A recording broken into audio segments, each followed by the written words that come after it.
SIR ইস্যুতে এবার দিল্লি চলোর ডাক দিলেন অভিষেক বন্দ্যোপাধ্যায়। এসআইআর নিয়ে আন্দোলন আগামী 2 মাসের মধ্যে দিল্লিতে নিয়ে যাবার কথা বলেছেন অভিষেক বন্দ্যোপাধ্যায়।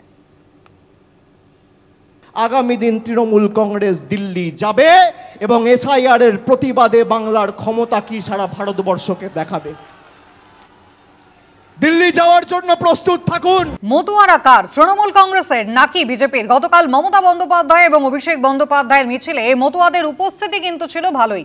মমতা বন্দ্যোপাধ্যায়ের অভিযোগ, মতুয়াদের কাছেও ক্যাম্প করে 2 নম্বরই করে টাকা নেওয়া হচ্ছে। পাল্টা শুভেন্দু অধিকারী দাবি করেছেন হিন্দু শরণার্থীদের জন্য বিজেপি আছে। মতুয়াদের কাছেও ক্যাম্প করে 2 নম্বরই করা হচ্ছে টাকা নিয়ে। ভয় পাবেন না, দিদি আছে। বড় মাকে আমি কিন্তু বারবার চিকিৎসা করাতাম এবং বড় ওই ঠাকুর বাড়ি আমি বারবার গেছি। এটা মাথায় রাখবেন, ঠাকুর বাড়ির নামে শপথ করে বললাম আপনাদের জন্য যা যা করার দরকার করব। আর গায়ের জোরে যদি আপনাদের ধাক্কা দিয়ে তাড়িয়ে দেওয়া হয়, ধাক্কা কিন্তু তাহলে অনেককেই খেতে হবে। একটা গান বানিয়ে দেবো, ধাক্কা ধাক্কা ধাক্কা। হিন্দু শরণার্থী আপনাদের জন্য ভারতবর্ষ আছে, একদম চিন্তা করবেন না। হিন্দুরা চিন্তা করবেন না। 2002 এর পরে যারা এসেছেন, যাদের এখানে জন্ম নয়, বাবা মার জন্ম নয়, তাদের সিএ তে অ্যাপ্লাই করতে হবে। এই যে পিসি এবং ভাইপো বলছে না যে সিএ তে অ্যাপ্লাই করবেন না, ডিটেনশন ক্যাম্পে চলে যাবে। প্রথমত বলি, যারা হিন্দু, শিখ, খ্রিস্টান, জৈন, বুদ্ধিস্ট, পার্সি, এরা একদম ফুল প্রোটেক্টেড। এর জন্য বড় গ্যারান্টারের নাম নরেন্দ্র দামোদর দাস মোদী। আপনি সিএ তে অ্যাপ্লাই করুন, বাকিটা ভারতীয় জনতা পার্টি সরকার বুঝে নেবে।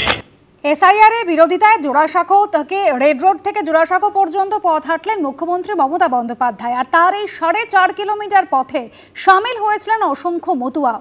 এসআইআর এর বিরোধিতায় মুখ খুলেছেন তারাও। এসআইআর আমাদের কাছে ডকুমেন্ট চাবি, আমরা কি ডকুমেন্ট দেবো? আমরা উপর বাংলার থেকে আইছি, রাতির অন্ধকারে লম্প জ্বালায়, কেরোসিন তেলের লম্প জ্বালায় মুসলমানদের অত্যাচারে। এবার বাংলায় আইছি, আমাদের কি ডকুমেন্টস আছে? আমাদের ডকুমেন্টস আছে আধার কার্ড। এখন রাজ্য সরকার, সেন্ট্রাল গভর্নমেন্ট বলছে আধার কার্ডে কাজ হবে না। আমাদের কাছে আর কি ডকুমেন্ট আছে?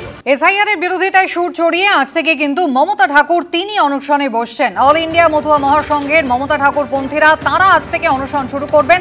বেলা 12টা থেকে উত্তর 24 পরগনার ঠাকুরনগরের মতুয়া বাড়িতেই অনশন কর্মসূচি শুরু করবেন মমতা ঠাকুর পন্থীরা।